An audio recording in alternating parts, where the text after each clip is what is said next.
En 1699 desapareció una tripulación pirata en el océano. Algo aterrador le sucedió.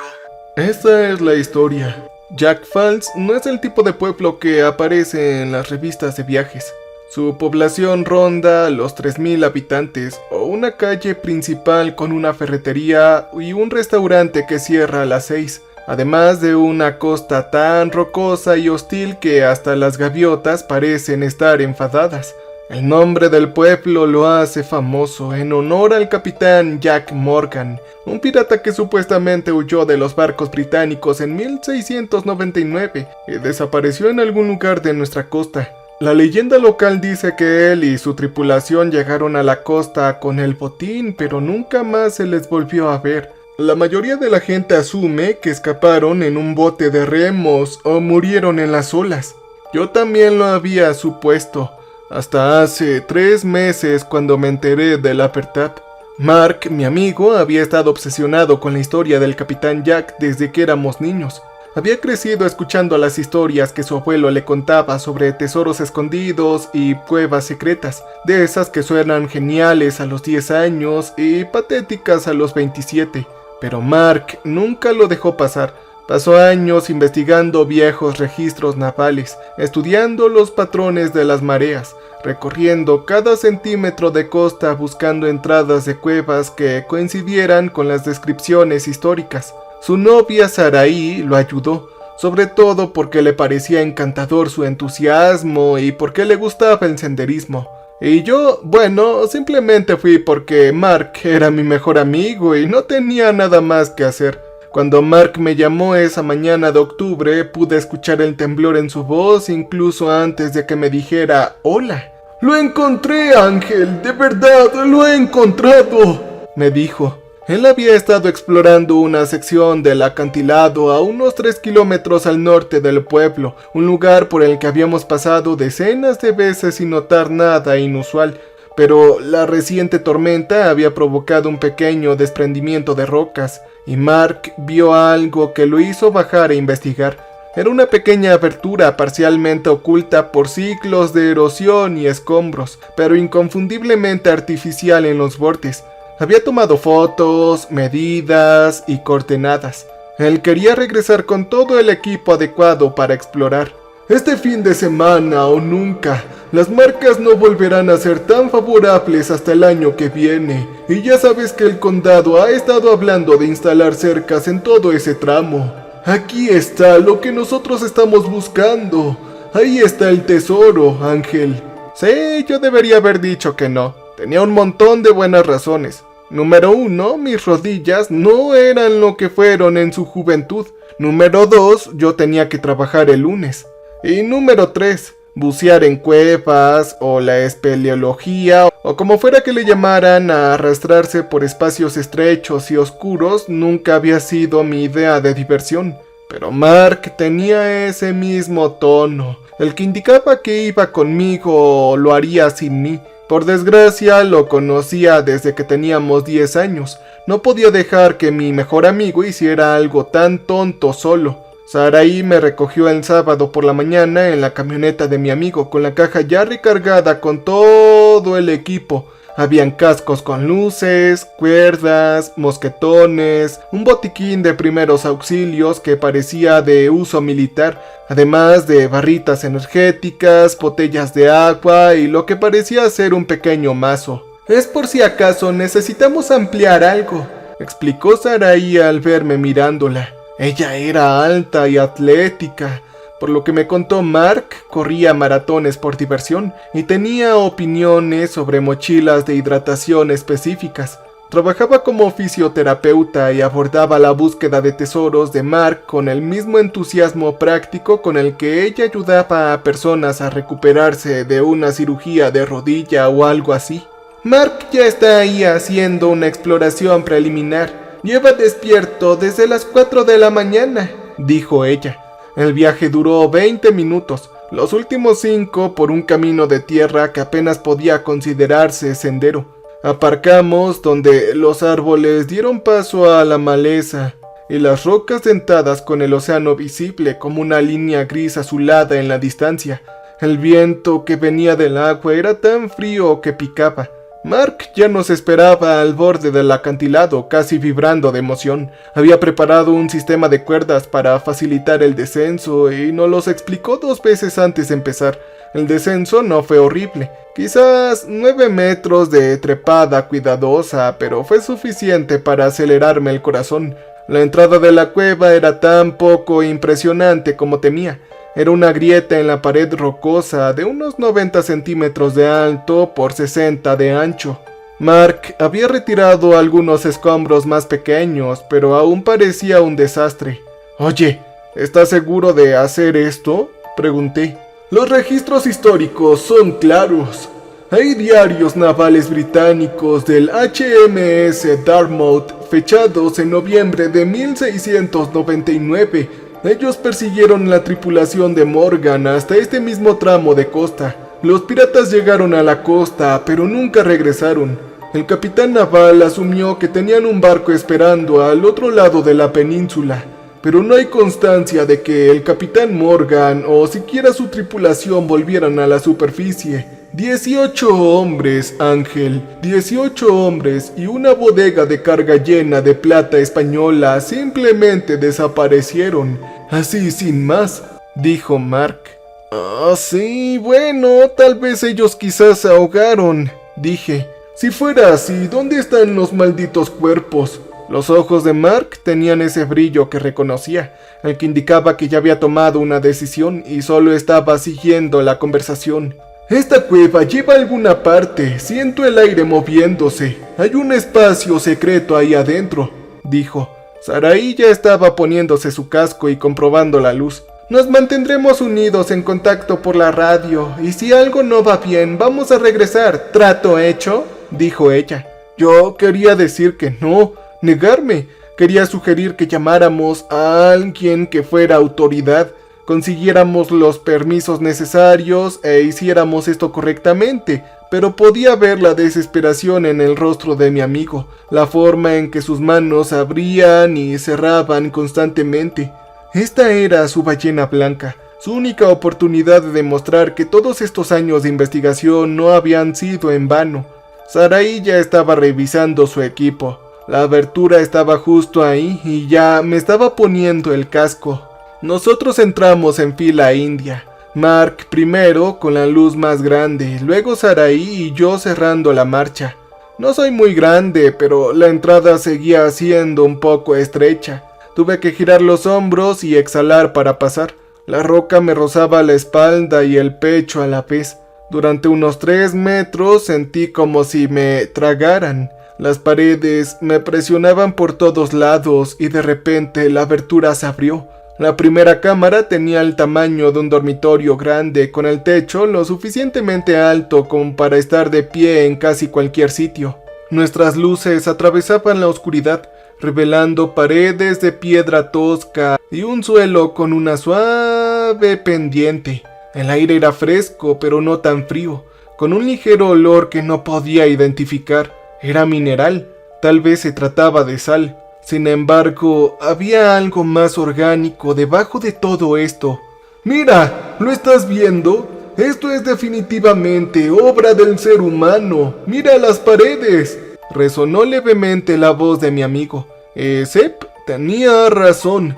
En algunos lugares se veían marcas de herramientas, puntos donde alguien había ensanchado el paso deliberadamente o suavizado irregularidades. No era obvio a menos que fueras muy quirúrgico, pero una vez que mi amigo lo señaló no podía dejar de verlo.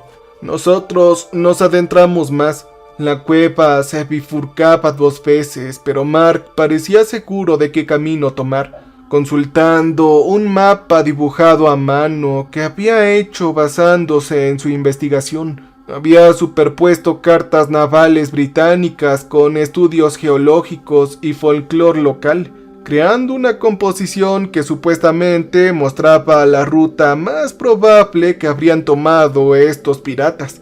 Yo no entendía ni la mitad, pero Sarai parecía lo suficientemente convencida como para seguirlo. De repente, la temperatura se mantuvo constante. Esa sensación fresca, pero no tan fría, y el ligero olor se hizo más intenso. Ya no era exactamente mineral. Oh, no. Olía a algo más. A monedas de cobre tal vez, quizás metal viejo. Me sorprendí respirando por la boca para evitarlo, lo cual fue una tontería porque entonces podía sentir su sabor en mi boca. Después de unos 40 minutos paramos a beber agua y a orientarnos. La emoción de mi amigo era palpable, pero yo noté que su novia Saraí estaba más callada que de costumbre. Cuando le pregunté si estaba bien, asintió y dijo que el olor también le estaba afectando. Acordamos esperar una hora más antes de regresar, independientemente de lo que encontráramos. El pasadizo se estrechaba y se ensanchaba de forma irregular, obligándonos a agacharnos en ocasiones y abrirse a espacios donde nuestras luces no alcanzaban a iluminar el techo. En una cámara más grande encontramos restos de antorchas antiguas, solo trozos de madera carbonizados que se desmoronaban cuando mi amigo intentaba tomar una. Era prueba de que alguien había estado aquí antes, lo cual tenía sentido dada la historia de los piratas, pero también hacía que el lugar se sintiera más opresivo. Era como si estuviéramos siguiendo los pasos de hombres condenados, igualmente hacia el camino de la condenación.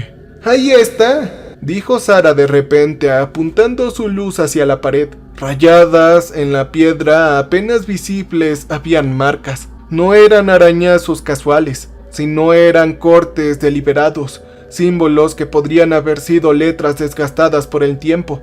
Mark pasó los dedos sobre ellas, respirando con más fuerza. Él sacó su teléfono y tomó varias fotos desde diferentes ángulos. Aquí está. De hecho, aquí está todo. Estoy seguro de que es una escritura del tipo de siglo XVII. Fíjate en cómo se forman las R's y la S largas que parecen una F. Eso es significativamente de la época. Estaba casi temblando mientras trazaba las letras. Su formación académica en historia colonial finalmente dieron sus frutos de la manera más literal posible. De repente, el paisaje se estrechó de nuevo, obligándonos a agacharnos y luego a arrastrarnos. Mis rodillas lamentaron de inmediato cada decisión que me había traído hasta aquí. Las paredes se sentían más cerca ahora, y fui plenamente consciente de las toneladas de roca sobre nosotros, del océano más allá, de la posibilidad muy real de quedarnos atascados, perdernos o algo mucho peor. Tras unos minutos de gatear tenía las manos en carne viva, incluso a través de los guantes y las rodillas. Era como si me las hubieran golpeado con un martillo. El pasadizo daba a otra cámara, esta más grande que la primera, de unos 4,5 metros de ancho y 3 de alto.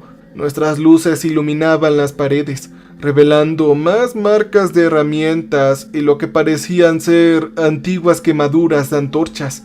Entonces Mark hizo un barrido con la luz y se quedó paralizado. ¡Oh, carajo!, dijo.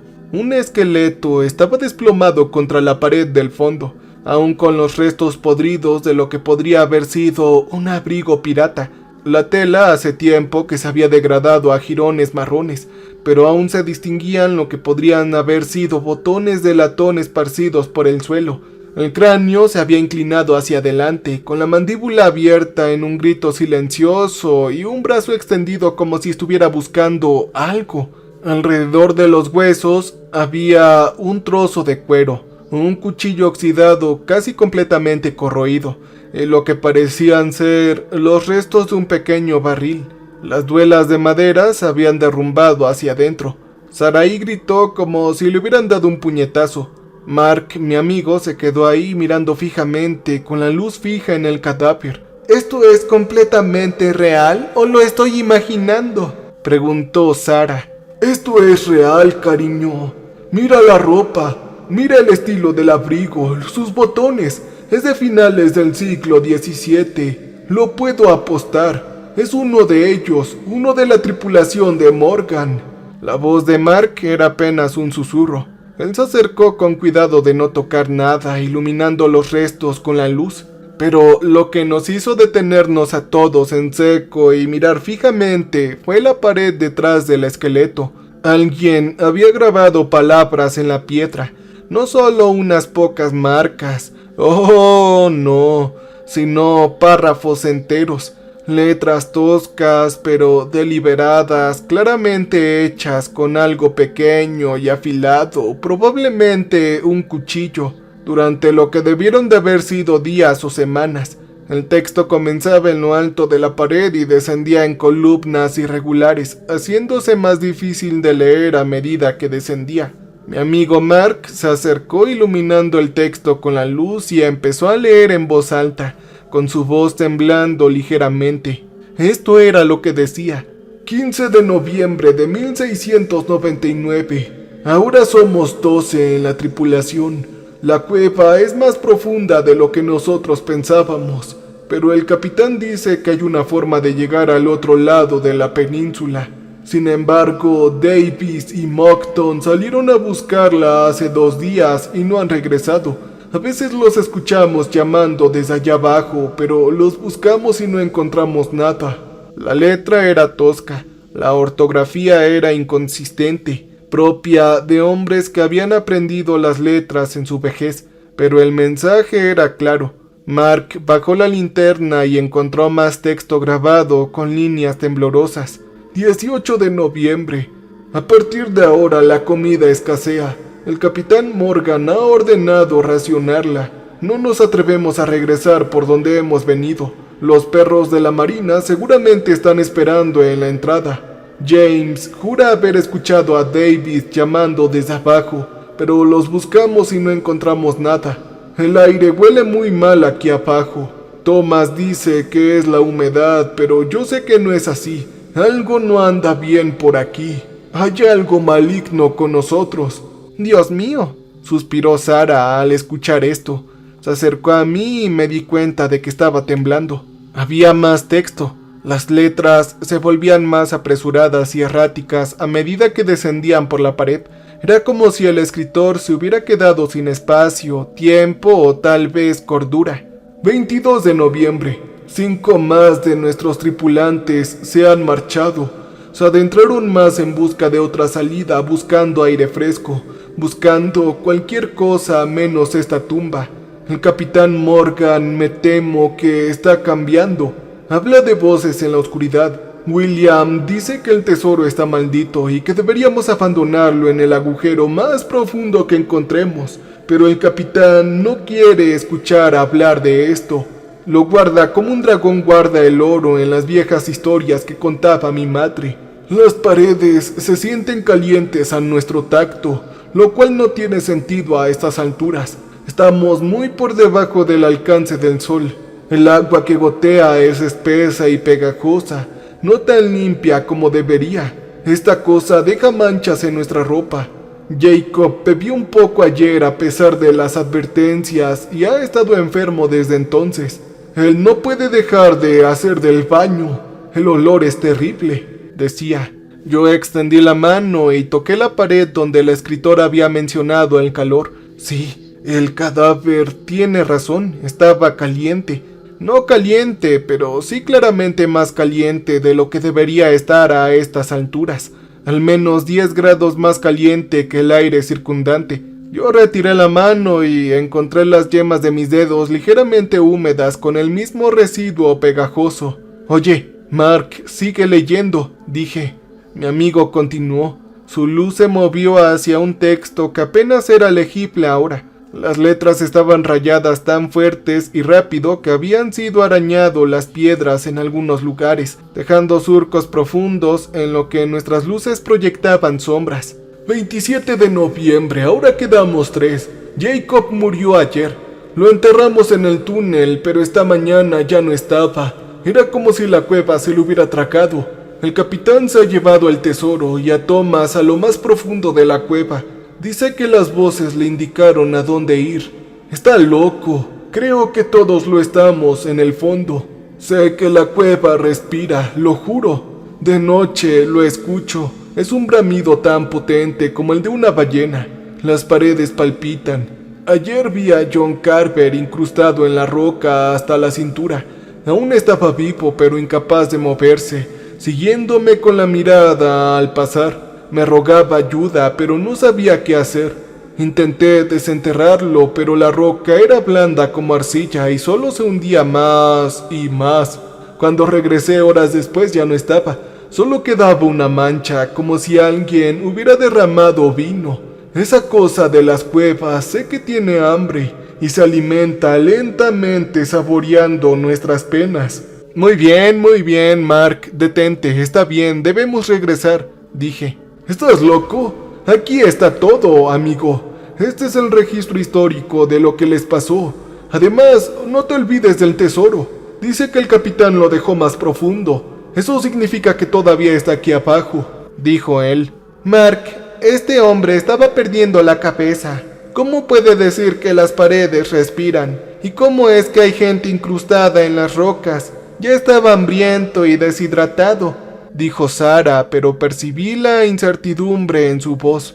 Entonces, explícame esto. Mark señaló un punto en la pared donde terminaba el texto. Ahí grabadas con lo que debía ser la última fuerza del escritor estaban las últimas palabras. Se los llevó a todos. Esa cosa no nos dejará ir. Esa maldita cosa mitológica es aterradora. Debajo había una fecha. 3 de diciembre de 1699. Y debajo, tan profundamente arañado que la piedra se había agrietado, decía Apatón. El silencio que siguió fue interrumpido solo por el sonido de nuestra respiración y un leve goteo en algún lugar de la oscuridad más allá de nuestras luces. Oigan, hay otro pasadizo por aquí. Miren, si el capitán hubiera ido más profundo, habría ido por ahí. Creo que el tesoro está aquí abajo, dijo Mark señalando un hueco en la pared del fondo. Mark, ni se te ocurra. Esto es una locura, deberíamos documentarlo y volver con profesionales, pero ya no más, ya no avanzar, contesté. Para cuando lo hagamos, el condado habrá sellado la cueva. ¿Sabes que lo harán? Esta es nuestra única oportunidad, dijo dirigiéndose hacia la abertura, y Sarai lo siguió tras un momento de vacilación. Yo miré el esqueleto una vez más, con aquellas cuencas de los ojos vacíos y aquella mano extendida, y luego seguía a mi amigo más profundamente en la tierra. El paisaje era más estrecho que cualquier otra cosa que hubiéramos encontrado hasta ahora, tan estrecho que tuvimos que quitarnos las mochilas y empujarlas mientras nos arrastrábamos boca abajo. La roca se cerraba por todos lados, y por un horrible instante estuve seguro de que me había quedado atrapado. Mi pecho era demasiado grande para el hueco. Mis caderas encajadas estaban entre la piedra inflexible. Entonces algo se dio y aparecí en un espacio más amplio donde Mark y Sarai me esperaban. ¿Estás bien, Ángel?, preguntó Sarai. Yo asentí sin confiar en mi voz. Me temblaban las manos. Esta cámara era diferente a las demás. Las paredes tenían una textura extraña, menos rocosa y algo más parecido a otra cosa. Coral quizás, o cartílago, y el olor era más intenso aquí. Ese aroma a moneda de cobre mezclado con algo orgánico y ligeramente podrido. Mark pasó la mano por la pared y frunció el ceño. Esto no parece piedra caliza. Entonces, ¿qué se supone que es?, le preguntó Sarai, su novia. No lo sé. Es más suave y cálido, realmente orgánico. Yo toqué la pared y me arrepentí al instante. Sí, tenía razón, estaba calientito, casi a la temperatura corporal, y la superficie cedía ligeramente, como si presionara sobre goma firme. Al retirar la mano, las yemas de mis dedos volvieron a humedecerse con algo que no era exactamente agua, era más espeso, ligeramente viscoso. Al frotarme los dedos, la sensación era alcalina, como la que se forma al disolver el jabón. Oigan, deberíamos regresar, dije suavemente. Mira, tiene que ser un doblón español. Sarai, tómame una foto. La luz de Mark había encontrado algo incrustado en la pared. Era una moneda de oro con la superficie verde deslustrada, pero inconfundible. Lo hizo y el flash de su cámara nos cegó a todos por un momento. Mark sacó una pequeña palanca de su mochila y empezó a manipular la moneda. Mark, no lo hagas. Tras decir eso, la moneda se desprendió con un sonido húmedo de succión. Mark la levantó triunfalmente, girándola a la luz. Entonces Sarai emitió un sonido y ambos miramos hacia donde señalaba. La pared donde había estado la moneda estaba sangrando. Ojalá hubiera sido agua sucia o alguna filtración mineral, pero no. Esto era sangre, líquido carmesí y oscuro que brotaba del agujero y empezaba a correr por la pared en lentos riachuelos. ¿Qué carajos está pasando?, susurró Mark. Sin previo aviso, la pared alrededor de la herida empezó a latir. Lentamente al principio, luego más rápido, con un movimiento rítmico que se extendía en ondas, y en algún lugar a lo lejos, en lo profundo de la cueva, lo escuchamos. Era un sonido como un trueno, como a tambores, o quizás como un latido de un corazón gigantesco. De acuerdo, bueno, quizás deberíamos irnos, dijo Sarai con voz tensa. La pared sangraba más rápido, la sangre fluía con libertad y más ondas palpitantes se extendían hacia afuera. Con la visión periférica vi movimiento, otras zonas de la pared empezaban a moverse y a flexionarse. «Tenemos que irnos ahora», dijo Sarai, pero mi amigo ya avanzaba y su luz se iluminó algo más en el pasillo. «Espera, ¿ven eso?». Eran más monedas. Docenas de ellas, incrustadas en las paredes y el suelo como tachuelas metálicas en cuero, y más allá un espacio más grande. Era otra habitación. En contra de mi instinto avanzamos hacia ella. Las paredes eran inconfundiblemente orgánicas y vivas. La textura y el color eran incorrectas. Habían pasado de piedra gris a algo mucho más rosado, salpicado de manchas más oscuras que parecían inquietantemente moretones. El suelo estaba mojado, cubierto por una fina capa del mismo fluido viscoso, y nuestras botas chapoteaban suavemente con cada paso. El latido del corazón era más fuerte ahora, ya no distante, sino que resonaba en todas las direcciones, haciendo imposible saber de dónde provenía. La cámara se abrió ante nosotros, y la luz de mi amigo encontró el maldito tesoro. No era la pila de oro que creo que todos nos estábamos imaginando. En cambio, las monedas y piezas de plata estaban incrustadas en todas las paredes, y habían muchos cientos, todos parcialmente absorbidos por el tejido orgánico rojo que formaba la cámara. Algunos eran aún visibles como objetos distintos, otros estaban medio disueltos, con los bordes borrosos y fundidos en la carne. ¡Y santo cielo! En el centro de todo, rodeado por el tesoro, estaban los cuerpos. Deberían haber sido esqueletos después de 300 años, pero ¡oh, no! No podría estar más equivocado. Eran cadáveres conservados en diversos estados de descomposición, como si hubieran muerto apenas en esta semana, con la ropa hecha jirones, pero la carne aún adherida a sus huesos. Algunos estaban incrustados en el suelo, hundidos hasta la mitad en el tejido, como si la cueva los hubiera estado digiriendo lentamente. Otros se mantenían erguidos, sujetos por las secreciones de ese tejido rojo que los envolvía a las extremidades y el torso como enredaderas. Me atrevo a decir que uno incluso llevaba lo que antaño podría haber sido la casaca de un capitán. Tenía la mandíbula abierta y en la cuenca vacía de su boca algo brillaba húmedo. «Esto no es real, no puede serlo», dijo Sarai, pero su voz no transmitió convicción. El latido del corazón era tan fuerte que me hacía vibrar las costillas, y mientras observaba, uno de los cadáveres se movió. Al principio fue sutil, solo un movimiento de los dedos, un ligero giro de la cabeza. Luego la mandíbula empezó a moverse, abriéndose y cerrándose lentamente, y esas cuencas vacías de sus ojos parecieron fijarse en nosotros. Otro cadáver se movió y luego otro lo siguió.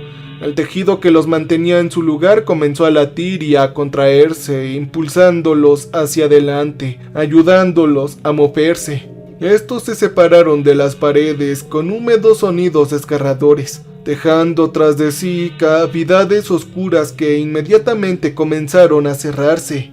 ¡Corran! ¡Corran!, grité. Nos dimos la vuelta y escapamos por donde habíamos venido, pero el paisaje estaba cambiando. Las paredes se contraían, el espacio se estrechaba con cada latido de aquel corazón descomunal. Tras de nosotros escuchábamos sonidos de arrastre y raspaduras mientras aquellas cosas se levantaban de sus lugares de descanso y empezaban a perseguirnos.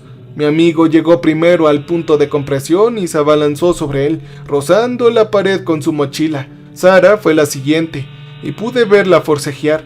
El espacio era más estrecho que hace apenas unos minutos. Las paredes estaban más cálidas, húmedas y se movían contrayéndose lentamente como la garganta de algo que estaba consumiendo. Miré hacia atrás y los vi venir. Se movían con un propósito terrible. Sus movimientos eran espasmódicos e incorrectos, con las extremidades dobladas en direcciones indebidas. El capitán iba adelante y mientras observaba, abrió la boca y esa cosa húmeda y brillante que llevaba dentro se flexionó y se extendió hacia adelante imposiblemente. Me apretujé contra el suelo y enseguida me di cuenta de que estaba en apuros. El espacio era demasiado estrecho ahora. Las paredes me presionaban por los lados. Podía escuchar a Sarai delante de mí. Podía ver la luz de Mark al otro lado, pero ya no podía avanzar. El tejido a mi alrededor latía y se contraía, y sentí que algo cedía bajo mi estómago. El suelo se ablandaba y empezaba a tirarme hacia abajo en contradirección. «Ángel, debes moverte, hazlo». La voz de Mark, distante y llena de pánico, llegó a mí. Empujé con todas mis fuerzas. Mi mochila se enganchó en algo y mi casco azul rozó la roca. Detrás de mí una de esas cosas alcanzó el lugar y empezó a abrirse paso, comprimiendo y doblando su cuerpo de una forma que me revolvió el estómago. Podía olerlo, ese olor a cobre podrido, y podía sentir su aliento en mi nuca. El suelo bajo mis pies se ablandó aún más, y con horror me di cuenta de que no solo estaba hablando, sino que se estaba disolviendo. Sentí que la tela de mis pantalones empezaba a pegarse, con las fibras desprendiéndose sobre mí y la tela se debilitaba. El tejido me estaba digiriendo, lento, pero seguramente, descomponiéndome. Con un último esfuerzo desesperado me impulsé hacia adelante. Sentí un chasquido en el pecho, y entonces atravesé el umbral cayendo. Mark me agarró y me puso de pie. «¡Vamos, vamos, vamos!», gritó Sarai. Nosotros corrimos. Las paredes latían con cada latido que hacía esta cosa, estrechándose y ensanchándose, intentando frenarnos. Posteriormente aparecían más de estas cosas, desprendiéndose de las paredes como insectos al salir del cascarón. Sus movimientos se volvían más coordinados a medida que observábamos. El tejido respondía a ellas de forma diferente, ayudándolas en lugar de obstaculizarlas, impulsándolas hacia adelante mientras intentaba frenarnos. Nosotros llegamos al esqueleto y a la escritura y pensé que podríamos lograrlo. La entrada estaba justo al otro lado y la luz del día estaría justo ahí. Solo teníamos que alcanzar la cuerda, trepar, subirnos a nuestra camioneta y dejar atrás esta pesadilla. Pero Mark gritó. Me giré a tiempo para verlo caer de golpe.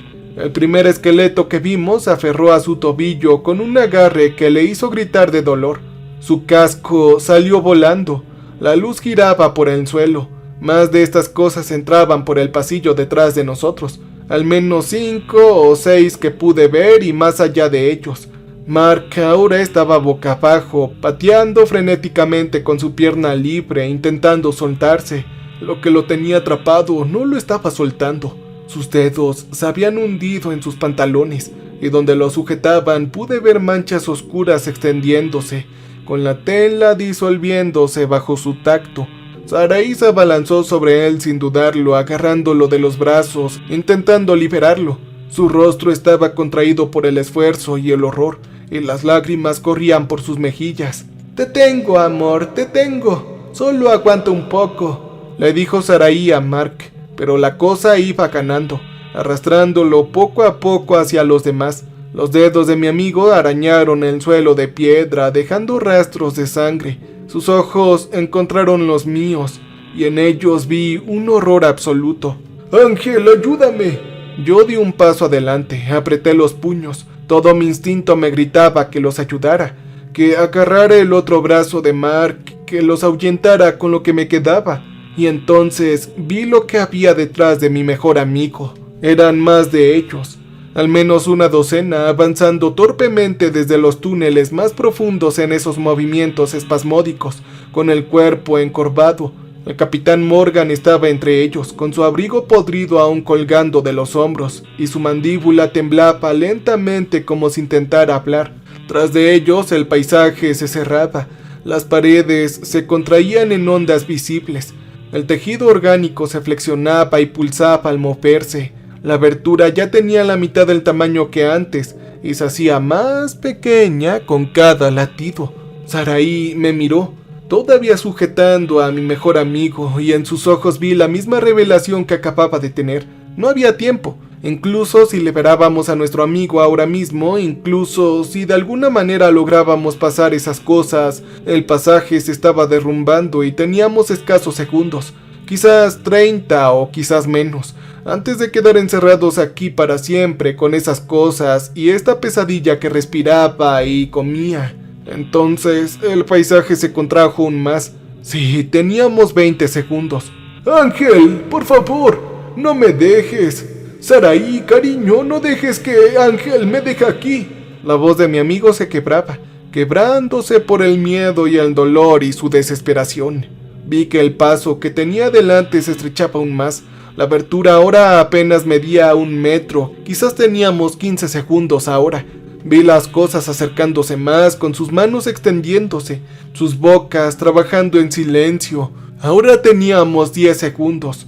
Vi a Saraí forcejear para sujetar a mi mejor amigo, con sus botas desplomándose en el suelo a medida que éste empezaba a ablandarse bajo su peso. Ahora mismo el tejido respondía a ella, empezando a digerirla también. En unos segundos más estaría atrapada y luego todos moriríamos aquí. Teníamos solo 5 segundos y yo corrí, no hacia ellos, afuera, hacia el pasillo de entrada, hacia la luz del día, hacia la escapada, hacia la huida, hacia ser el único que sobreviviría. Ángel, eres un cobarde, tienes que regresar por mi novio, gritó Saraí resonando tras de mí, llena de traición, rabia, horror e incredulidad, pero yo seguí corriendo.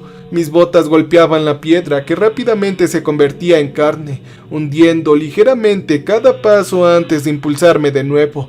Yo no miré atrás, no podía hacerlo. Si lo hacía me detendría, y si yo me detenía moriría. Una parte animal de mi cerebro había decidido que mi vida valía más que la de ellos dos. No, Ángel, no lo hagas, por favor, tienes que regresar por nosotros. Cariño, aguanta, yo no te dejaré. La voz de Saraí se apagaba, pero aún podía escucharla llorar. El pasaje se estrechaba rápidamente. El tejido orgánico se contraía en oleadas que me impulsaban hacia la superficie. Detrás de mí escuché a Saraí llorar, a mi mejor amigo suplicar. Los húmedos sonidos de la cueva respondieron a ellos. Debían de haberlos alcanzado. Escuché a Saraí gritar de nuevo, a mi amigo Mark gemir. Escuché los sonidos que jamás podré olvidar ni describir. Pero yo seguí corriendo. La culpa me golpeó como un puñetazo, pero no me detuve. ¡Oh, no! No podía parar. Mis piernas se movían solas. El pánico animal puro se imponía a todo lo demás, como la amistad, la lealtad o la decencia humana básica. Yo iba a sobrevivir, y ellos iban a morir lamentablemente. Así era como debía ser. Yo llegué a la siguiente cámara, la que habíamos atravesado al entrar, y escuché pasos detrás de mí. No eran los pasos de esos cadáveres, sino los pasos de alguien vivo corriendo. Yo me arriesgué a mirar atrás y vi a Saraí. Ella había dejado por fin a Mark. Había tomado la misma decisión cobarde que yo. Su rostro estaba surcado de lágrimas y sangre. Su propia sangre, de donde una de esas cosas ya la había tocado. Ella sollozaba mientras corría, con la respiración entrecortada y desesperada. Cuando me vio mirar hacia atrás, gritó algo que no pude entender por encima del sonido de mis propios latidos, los de la cueva y el húmedo deslizamiento de esas cosas que nos perseguían. Pero sin más, corrimos juntos hacia el pasaje de entrada, el túnel que nos llevaría ahí arriba, afuera, de vuelta a la seguridad de la luz del día, a un aire que no sabía a cobre y a una piedra que sí era piedra. Podía ver la abertura al frente, esa bendita grieta de luz gris, y entonces vi lo que había entre nosotros y la salida. El pasaje se contraía, pero no de forma uniforme. ¡Oh, no! A unos 4,5 metros más adelante, las paredes se juntaban y separaban rítmicamente, abriéndose y cerrándose como una válvula de esfínter. Era como si la cueva se estuviera tragando algo. La abertura se dilataba, hasta unos 4 metros de ancho y luego se contraía a menos de 2 y volvía a abrirse. Si lo hacíamos bien podríamos colarnos al abrirse, si no nos atraparía al cerrarse. Yo aceleré a fondo, con los pulmones ardiendo y las piernas a punto de estallar. Saraí estaba justo detrás de mí, la escuché jadear. Sus botas estaban sobre la piedra que ahora eran carne fresca. «A las 3, vamos a la de 3», ella gritó. Yo llegué primero al esfínter, estaba abierto. El pasaje estaba lo suficientemente ancho como para arrastrarme, pero al acercarme empezó a cerrarse. Las paredes se contrajeron con fuerza muscular. Yo esperé, conté el ritmo, abierto unos 3 segundos y cerrado para 2. Abierto, cerrado y luego abierto. «¡Ahora!», gritó Saraí. Yo me lancé hacia adelante y me deslicé boca abajo. Las paredes estaban rozándome la espalda y el pecho al contraerse a mi alrededor. Por un horrible segundo pensé que estaba atascado, que el paisaje se cerraría sobre mí y me partiría por la mitad. Pero entonces lo logré. Lo atravesé cayendo al espacio más amplio que había más allá. Yo me giré para ayudar a Saraí. Estaba a mitad de camino cuando el pasaje sufrió un espasmo. No fue la contracción habitual que esperábamos, sino una convulsión violenta. Era como si la cueva hubiera apretado de repente todos sus músculos a la vez. Las paredes se estrellaron y atraparon la pierna izquierda de Saraí por debajo de su rodilla. Ella gritó. Hubo un sonido tan agónico que apenas sonaba humano. «¡Ayúdame, Ángel, por favor!», dijo ella llorando. Yo me arrastré hacia adelante, agarré sus manos extendidas y tiré. Ella gritó más fuerte. Sus dedos estaban clavándose en mis muñecas con tanta fuerza que me dejó moretones que luego descubriría. Pero no podía moverla. La cueva tenía su pierna atrapada y no la soltaba.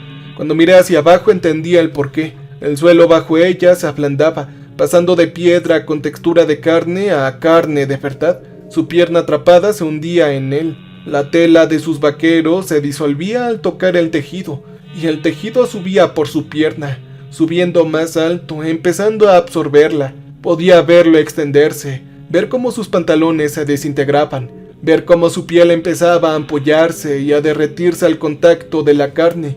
«¡Tira más fuerte! ¡Por Dios, Ángel, tira!», gritó ella. Yo tiré, apoyé los pies en la pared y tiré con todas mis fuerzas. Las manos de Saraí se me resbalaban, resbaladizas por el sudor y ese líquido viscoso que ahora lo llenaba todo. Tras ella escuché movimiento en el túnel, escuchaba esas cosas acercándose. El pasaje volvió a sufrir un espasmo y Saraí gritó al aplastarle aún más la pierna. Escuché el hueso romperse y vi su rodilla doblarse en una dirección incorrecta. La tenía ahora hasta la mitad del muslo y se extendía mucho más rápido. Su camisa empezaba a pegarse al suelo, la tela se deshacía, los hilos estaban separando y disolviéndose. Ella me miró con ojos que de alguna manera seguían luchando, negándose a aceptar lo que le estaba ocurriendo. «No te atrevas a dejarme, no te atrevas a hacerlo», dijo ella. Pero detrás de ella, una de esas cosas alcanzó el esfínter. Era el Capitán Morgan, con su rostro podrido atravesando la pared de carne, dibujando algo que podría haber sido una sonrisa. Extendió un brazo a través de la carne, extendiendo los dedos hacia la espalda de Saraí. El paisaje entonces volvió a sufrir otro espasmo, y esta vez al contraerse, vi que los ojos de Saraí se agrandaban con un dolor diferente. Me di cuenta de que el tejido ya estaba dentro de ella. Se había absorbido por la piel y estaba trabajando en sus órganos, su sangre, todo lo que la hacía ser ella. Y la mano del capitán estaba a unos 15 centímetros de su cabeza. Yo miré a Saraí, miré esa mano, miré la abertura que empezaba a cerrarse, la salida que me atraparía ahí si no me movía en los próximos 5 segundos. Creo que Saraí lo vio en mi cara, vio el cálculo, vio la decisión que estaba tomando. «Por favor, Ángel, no lo hagas». Yo solté sus manos. Ella me alcanzó con los dedos, aferrándose a mí con el rostro deformado por la traición y la desesperación. «No, Ángel, no». Cuando dijo eso, vi al Capitán Morgan ahora levantando una de sus espadas, y entonces hizo lo inevitable. Él le cortó la cabeza. Yo retrocedí justo fuera de su alcance. La mano de Saraí se extendió hacia mí con los dedos extendidos, en un último intento desesperado por agarrarme y arrastrarme de vuelta a esta pesadilla con ella, para hacerme compartir su destino, que ya había decidido a abandonarla. Yo le aparté la mano de una patada. No fue una patada fuerte, no hacía falta, solo la fuerza suficiente para apartarle el brazo y darme el segundo extra que necesitaba para girar y lanzarme hacia el hueco que se acercaba. Y pese a que ella ya tenía la cabeza de fuera, seguía gritando: «¡Cobarde, cobarde! Espero que te encuentre y espero que no te deje ir nunca». Esas fueron sus últimas palabras antes de cerrar los ojos. Me abrí paso a través del espacio cada vez más estrecho, sentí el tejido cerrarse a mi alrededor, sentí cómo empezaba a tirar, a digerir y a absorber. Por un terrible instante estuve seguro de que moriría ahí. Estaba atrapado a medio camino entre cámaras mientras la cueva me consumía lentamente y los gritos de Sara resonaban en mis oídos. Entonces mis dedos encontraron asidero en una piedra más dura. Era piedra de verdad. Tiré con fuerza nacida del horror absoluto. El tejido se rasgó al soltarme, dejando atrás tiras de mi ropa y piel, y entonces me arrastré hacia la luz, el aire y la escapada. Entonces caí rodando por la pared del acantilado, con la cuerda que Mark había preparado agarrándome tras una caída corta. Yo me quedé ahí colgado, jadeando, con todo el cuerpo temblando, y lo escuché. Desde dentro de la cueva, amortiguado por la roca, pero aún audible, era la voz de Mark. «Ángel, Ángel, tienes que ayudarnos. Él tiene a Saraí. Él la tiene». La voz de Mark. Él estaba vivo, todavía consciente, todavía rogándome que volviera. Yo subí por la cuerda, ignorando los gritos. Trepé a la cima del acantilado y corrí hacia la camioneta de Mark. Las llaves seguían en el bolsillo de Sara, pero Mark había escondido una de repuesto bajo el hueco de la rueda, como siempre. Arranqué el motor con manos temblorosas y me alejé sin mirar atrás. Le dije a la policía que había ido solo, que Mark y Sara se habían quedado planeando otra excursión, que les había sugerido que revisaran las cuevas, pero que parecían más interesados en el sendero costero. Les mentí a sus padres, obviamente a sus amigos y a los equipos de búsqueda y rescate que pasaron 2 semanas buscándolos. Yo les mentí a todos. La entrada de la cueva se había sellado. Cuando los rescatistas finalmente los encontraron 3 días después, parecía haber estado cerrada durante siglos. Solo otra grieta en la pared rocosa que no coincidía con ninguna parte. Entraron con equipo, cámaras y solo encontraron piedra. Las cámaras habían desaparecido. Los pasadizos se derrumbaron. El tejido orgánico se desvaneció como si nunca hubiera existido. Pero yo sé la verdad. Sé lo que hay allá abajo, respirando en la oscuridad, digiriendo a mis amigos lentamente durante años, décadas o siglos. Sé que en algún lugar de esa roca viva, mi mejor amigo Mark y su novia Saraí aún están conscientes, aún están despiertos, viviendo un infierno. Sus cuerpos se descomponen célula a célula mientras la cueva los saborea como un buen vino. Yo sé que los dejé ahí. Ahora me mudé de mi pueblo natal 3 semanas después de que los declararon desaparecidos. No soportaba las miradas de sus familias. No podía dormir en ese departamento sabiendo que ellos me habían ayudado a mudarme. No podía pasar de largo por el restaurante donde Saraí solía pedir papas hash brown extra y Mark se burlaba de ella por esto. Pensé que la distancia me ayudaría, pero no fue así. 3 días después de escapar encontré algo en mi bolsillo. Era la moneda de oro, el que Mark había arrancado de la pared, el que había hecho esta cosa sangrar. No recuerdo haberlo recogido, y no recuerdo haberlo guardado en mi bolsillo, pero sí aquí estaba, cubierto de sangre seca que no era la mía. La tiré a un contenedor de basura a 6 cuadras de mi nuevo departamento. A la mañana siguiente, ahora estaba en mi mesita de noche. Yo conduje 2 horas por el campo y la arrojé a un lago extraño. Yo la vi hundirse en aguas oscuras. Esa noche me desperté con él apretado en mi puño, con la mano tan apretada que los bordes me habían cortado la palma. Mis sábanas estaban empapadas de sudor y de ese mismo residuo pegajoso. Ahora mi almohada olía a cobre. Intenté guardarla en una caja de seguridad. El banco me llamó al día siguiente diciendo que había un error con el número de mi caja y cuando fui a revisar, la caja estaba vacía y la moneda estaba en el portavasos de mi coche. así que ahora la conservo. La llevo conmigo a todas partes porque he aprendido que luchar contra esta cosa solo empeora las cosas. Y cada día se calienta un poco más. Cada día siento su pulso un poco más fuerte, con ese ritmo que coincide con lo que escuché en la cueva. A veces, cuando la sostengo, puedo escucharlos. No son exactamente voces, sino algo parecido a voces. Un grito lejano que podría ser viento en un túnel o algo más. Y enterrados bajo ese sonido hay dos palabras repetidas una y otra vez en la voz de Sara. Vuelve por nosotros, Ángel. Vuelve por nosotros. La semana pasada me sorprendí buscando indicaciones para llegar a mi pueblo natal. No recuerdo haber abierto el teléfono, no recuerdo haber escrito nada, pero ahí estaba, ruta calculada y una hora estimada de llegada de 3 horas. La moneda se calienta cada vez más. Anoche me quemó la palma al sostenerla, dejando una marca que se parece inquietantemente a una boca. Y cuando duermo, sueño con los túneles, con paredes cálidas y húmedas que vibran con vida, con mis amigos incrustados en papel rojo, siguiéndome la mirada al pasar. ¿Y saben cuál es la peor parte? La parte que me mantiene despierto por las noches, mirando el techo sin poder escapar de lo que he hecho. A veces, cuando sostengo la moneda, puedo escuchar los latidos de mi corazón, y sé con absoluta certeza lo que me espera. La cueva me recuerda. Me probó cuando yo me liberé, obtuvo una muestra de lo que soy, y ahora quiere el resto. Esa cosa es paciente, esta cosa ha estado viva desde antes de que los humanos aprendieran a hacer fuego, desde antes de que los piratas tropezaran con su boca y se convirtieran en una comida más para saborear durante siglos. Y puede esperar, tiene mucho tiempo.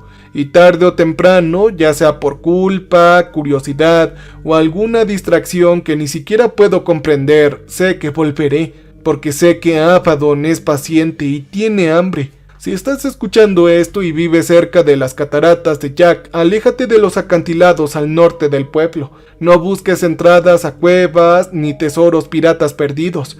No investigues si escuchas ruidos provenientes de la pared rocosa. Y si vas de casualidad, a pesar de esta advertencia, a pesar de todo lo que he dicho, si encuentras túneles demasiado cálidos o si ves monedas incrustadas en paredes que parecen de carne, o tal vez si escuchas un latido resonando en la oscuridad, corre por tu vida.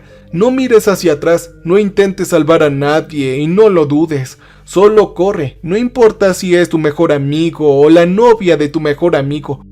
Solo huye y reza para que Abaddon te deje ir. Cambio y fuera.